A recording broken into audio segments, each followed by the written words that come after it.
நம்ம சிஎஸ்கே கொடுத்த பிக் ஸ்டேட்மெண்ட்டுங்க. இந்த ஒரு ஸ்டேட்மெண்ட்டுக்காக தான் நம்ம ஆவலோட எதிர்பார்த்துட்டு இருந்தோம். சிஎஸ்கேவுடைய ஓப்பனிங் ரொம்ப சொதப்பலா போயிட்டுருக்கு இந்த சீசன்.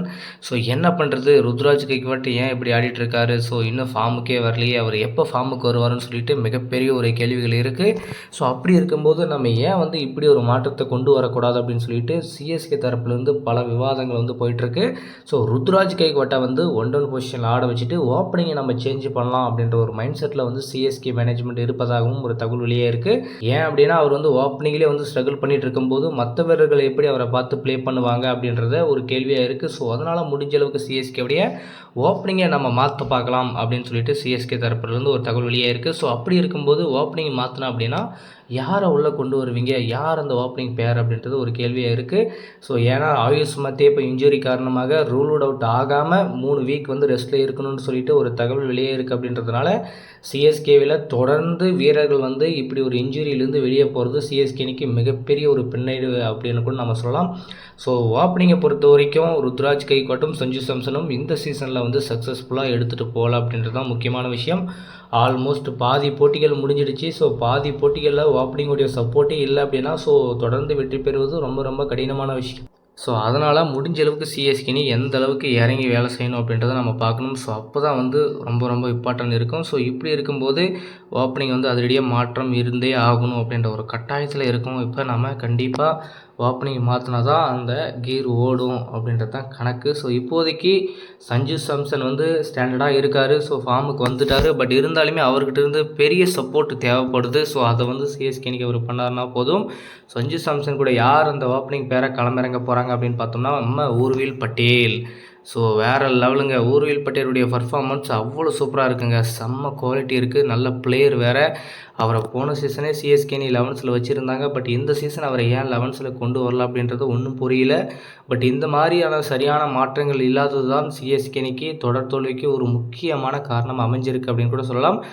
ஊர்வில் பட்டேல் மாதிரி ஒரு திறமையான பேட்ஸ்மேனை வெளியே உட்கார வச்சுட்டு சிஎஸ்கேனி தோல்வி சந்தித்தாங்க அப்படின்னா கண்டிப்பாக அந்த வீரர்களுக்கு வெளியே இருந்து பார்க்கும்போது என்னடா நமக்கு ஒரு வாய்ப்பு கிடைக்கல அப்படின்ற ஒரு ஃபீல் தான் அவங்களுக்கு இருக்கும். முடிஞ்ச அளவுக்கு சிஎஸ்கேனி ஊர்வில் பட்டியலை உள்ளே கொண்டு அவரை ஓப்பனிங் ஆட வைக்கலான்ற பிளானில் தான் இருக்காங்க. சஞ்சு சாம்சன் ஊர்வில் பட்டியல் ஓப்பனிங் காம்பினேஷன் எப்படி இருக்கும் அப்படின்றத நினச்சா பார்க்கும்போதே வேறு லெவலில் இருக்குது. ஏன்னா டொமஸ்டிக்கில் ஊர்வில் பட்டியல் ஓப்பனிங் தாங்க ஆடுறாரு.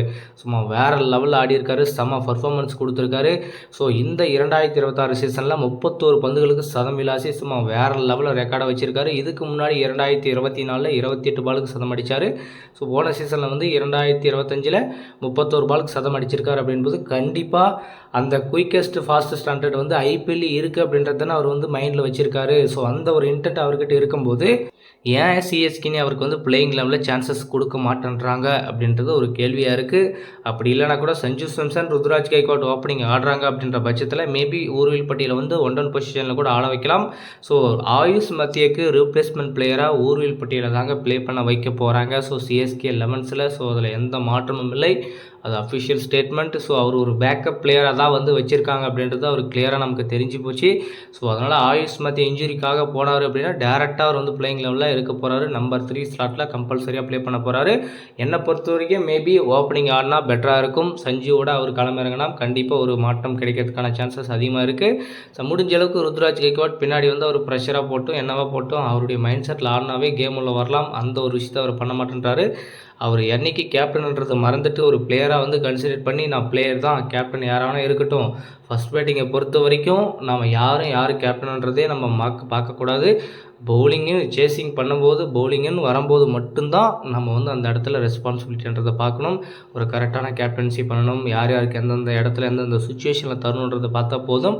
அது வரைக்கும் பேட்டிங் ஆடும்போது கேப்டன்றதை மறந்துட்டு ஒரு பிளேயராக கன்சிடர் பண்ணி ப்ளே பண்ணார்னா கண்டிப்பாக அவருக்கு ஒரு நல்ல பெஸ்ட்டான இன்னிங்ஸ் இருக்குது, பெஸ்ட்டான கம்பேக் இருக்குது. அந்த ஒரு விஷயத்தை அவரை மாற்றிட்டு எப்போ வர போகிறாரு, எப்படி கம்பேக் பண்ண போகிறாரு அப்படின்றத பார்க்கலாம். சிஎஸ்கே உடைய ஓப்பனிங்கில் மாற்றங்கள் இருந்தால் எப்படி இருக்கும்? ருத்ராஜ் கைக்வாட் பதிலாக ஊர்வில் பட்டியலை ஓப்பனிங் ஆட வச்சுட்டு அவர் 1-1 பொசிஷனில் ஆட வச்சா சிஎஸ்கேவுடைய அந்த மாற்றங்கள் எப்படி இருக்கும் அப்படின்றத பற்றி உங்களுடைய கருத்தை மறக்காமல் கமெண்ட் பண்ணுங்கள். ஆனால் நம்ம அஸ்வின் அவர்கள் என்ன சொல்லியிருக்காரு அப்படின்னா, ஸோ சிஎஸ்கேல வந்து ருத்ராஜ் கைக்வாட் கொஞ்சம் ஸ்ட்ரகிள் பண்ணிகிட்டு இருக்கான். ஸோ இப்போதைக்கு வந்து அவரை மாற்றிட்டு வேறு பொசிஷனில் மாற்றோம் அப்படின்னா கண்டிப்பாக அவனுக்கு அது இதுவே ஒரு மிகப்பெரிய ஒரு இதாக இருக்கும். ஸோ அதனால் முடிஞ்ச அளவுக்கு இவங்களே ஆடட்டும். ஸோ இவங்கக்கிட்ட திறமைகள் இருக்குது, கண்டிப்பாக கம்பேக் பண்ணுவாங்க, என்றைக்குமே வந்து அதே மாதிரி போயிடாது அப்படின்ற மாதிரி சொல்லியிருக்காரு. ஸோ தலை தோனி அவர்கள்லாம் நினைச்சாருன்னா எத்தனை பேர் வெளியே தூக்கியிருக்கலாம், எத்தனை பேர் இந்த மாதிரி சுச்சுவேஷனில் இருந்து அவரை வந்து ஃபார்முக்கு கொண்டு வந்திருக்காங்க அப்படின்றது நமக்கு எல்லாருக்கும் தெரியும். ஸோ ருத்ராஜ் கைக்வாட்டும் ஒரு நல்ல காம்பினேஷனாக வருவார் அப்படின்ற நம்பிக்கை இருக்குது மும்பைக்கு எதிரான போட்டியில்.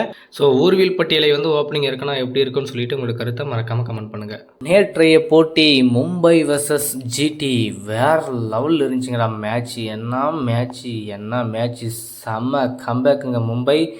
நேற்றைய போட்டி அகமதாபாத்தில் நடந்துச்சிங்க. ஸோ குஜராத்துடைய அவங்களுடைய கோட்டையில் நடந்த போட்டியை வந்து சும்மா அசால்ட்டாக தட்டி தூக்கியிருக்காங்க அப்படின்னு கூட சொல்லலாம். மும்பை இந்தியன்ஸ் அணி கம்பேக் இது தாங்க கம்பேக்கு. ஸோ மேலே ஏறி வரோம், ஒதுங்கி நில்லு அப்படின்றது தான் கணக்கு. ஸோ மேலே ஏறி வரோம், நீங்கள் எல்லாம் ஒதுங்குங்கடா கீழே அப்படின்ற மாதிரி தான் சிஎஸ்கேவுடைய மும்பையுடைய கம்பேக் வேறு மாதிரி இருக்குங்க. சத்தியமாக என்ன பவுலிங்கு, எங்கள் பவுலிங்காடா நீங்கள் பேசுனீங்க, இப்போ எங்கள் கம்பேக் எப்படி இருக்குது அப்படின்னு பாருங்கடான்னு சொல்லிட்டு சொல்லி அடிச்சிருக்காங்க நம்ம மும்பை இந்தியன்ஸ் அணி.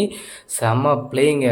டாஸை வின் பண்ண குஜராத் டைட்டன்ஸ் அணியின் கேப்டன் சுப்மன் கில், நாங்கள் பவுலிங் பண்ணுறோம், நீங்கள் போய் பேட்டிங் ஆடுங்கப்பா, எவ்வளோ அடித்தாலும் நாங்கள் சேஸ் பண்ணுறோம் அப்படின்னு சொல்லிட்டு குஜராத் டைட்டன்ஸ் அணி பாலை தூக்கின்னு கிரவுண்டுக்கு போனாங்க. ஸோ மும்பையை வந்து ஸ்ட்ரகிள் பண்ண வச்சுட்டாங்க அப்படின்னு கூட சொல்லலாம். ஸ்டார்டிங்கில் செம்ம பவுலிங் போட்டாங்க, வேறு லெவலில் போட்டாங்க, எல்லாரையும் ஆட வச்சுட்டாங்க அப்படின்னு கூட சொல்லலாம். குண்டன் டியூகாக் ஓப்பனிங் எல்லாரையும் சும்மா அப்படி தெருக்கி விட்டுட்டானுங்க. கடைசியில் வந்தான் பாரு என் நமன் தேர், அண்ணா அடி இருக்கிறான். செம்ம கம்பேக்கு, செம்ம அந்த சரிவிலிருந்து மீட் எடுத்துகிட்டு போனதே அவன் தான் அப்படின்னு கூட சொல்லலாம். அடுத்து திலக் வர்மா, டெஸ்ட் பிளேயர் திலக் வர்மா வந்து சும்மா வெளுத்து வாங்குவார் அப்படின்னு நம்ம எதிர்பார்த்தோம். அதே மாதிரி கொஞ்சம் நேரம் தடுமாறிட்டு தான் இருந்தார். அதுக்கப்புறம் எங்கேருந்து வந்துச்சுன்னு தெரில, வெறி சும்மா பிடிச்சி பெரட்டிட்டான் அப்படின்னு கூட சொல்லலாம். சும்மா அப்படியே குஜராத் டைட்டன்ஸ் அணி பவுலர்ஸ் எல்லாம் அப்படி கதி கலங்கி நிற்கிறாங்க. வானத்தை பார்க்குறாங்க, கீழே பார்க்குறாங்க, மேலே பார்க்குறாங்க. என்ன நடக்குதுன்னு அவங்களுக்கும் புரியல, கிரவுண்டு இருக்கிற அவங்க ஃபேன்ஸுக்குமே புரியல. அந்த அளவுக்கு பிரித்து மேய்ஞ்சிட்டான் நம்ம திலக் வர்மா. கடைசியில் 100 அடித்து மும்பையை வந்து 200க்கு எடுத்துகிட்டு போயிட்டான்னா பார்த்துக்கோங்களேன். என்ன வேடா நீங்கள் பேசுனீங்க, என் ஸ்ட்ரைக் ரேட்டை பாருங்கள், என் 100 பாருங்கன்னு சொல்லிட்டு சும்மா சொல்லி ஒவ்வொருத்தன் மூஞ்சிலையும் கறியை பூசுன மாதிரி அடிச்சிருக்கான் நம்ம திலக் வர்மா. செம்ம அடிங்க, செம்ம 100 இந்த சீசனை 3வது 100 அவர் பதிவு பண்ணியிருக்காரு. ஸோ கண்டிப்பாக செம்ம கம்பேக்குங்க. ஸோ 199 அடித்தாங்க மும்பை, 200 அடித்தா வின்னு அப்படின்னு குஜராத் டைட்டன்ஸ் அணி பேட்டிங்க்கு வந்தாங்க. ஸோ மும்பை கிட்ட தான் பவுலிங் இல்லையே, எல்லோரும் அடி வாங்கிட்டு இருக்காங்க. இதெல்லாம் ஒரு ஸ்கோரை நமக்கு பிரித்து மேய்ஞ்சிருவோன்னு சொல்லிட்டு வந்தாப்புல நம்ம சுப்மன் கில்லு. வந்தான் டெஸ்ட் மேட்ச்சில் எப்படி ஆனானோ அதே மாதிரி தாங்க ஆடிட்டே இருக்கான். ஒரு பக்கம் எவனும் ஒன்றும் பண்ண முடியல. Sai Sudharsan, Shubman Gill, Jos Buttler, Phillips, Tewatia, Shahrukh Khan எல்லாம் இருந்துமே ஒன்றும் பிடுங்க முடியலன்னா அப்படின்னு பார்த்துக்கோங்களேன். வாஷிங்டன் சுந்தர் மட்டும் ஏதோ 20-25 அடித்தாப்புல, அதுக்கப்புறம் ஒன்றும் பண்ண முடியல. ஸோ கடைசியில் பார்த்தீங்கன்னா மும்பை வந்து அவங்கள பொட்டலம் கட்டி சுருட்டி வாயில் போட்டுக்கினாங்க அப்படின்னு கூட சொல்லலாம். 200 ரன் அடிக்கணும்னா சும்மாவா. ஸோ பவுலிங் பார்த்தீங்கன்னா உள்ள ஒரு இளம் வீரரை இறக்குனாங்க, சும்மா பிரித்து மேயற ஒரு பக்கம். ஸோ நேற்று சம்பவம் அப்படின்னு கூட சொல்லலாம்.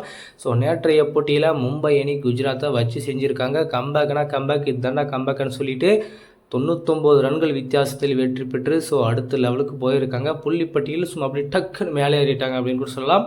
ஒரு பயங்கரமான கம்பேக்கோட தனது 3வது வெற்றியை பதிவு செஞ்சுருக்காங்க மும்பை இந்தியன்ஸ் அணி. தொடர் தோல்விகளுக்கு பிறகு அந்த வெற்றி வந்து பதிவு பண்ணது ரசிகர்களுக்கு மிகப்பெரிய ஒரு சந்தோஷமான விஷயமா இருக்குது.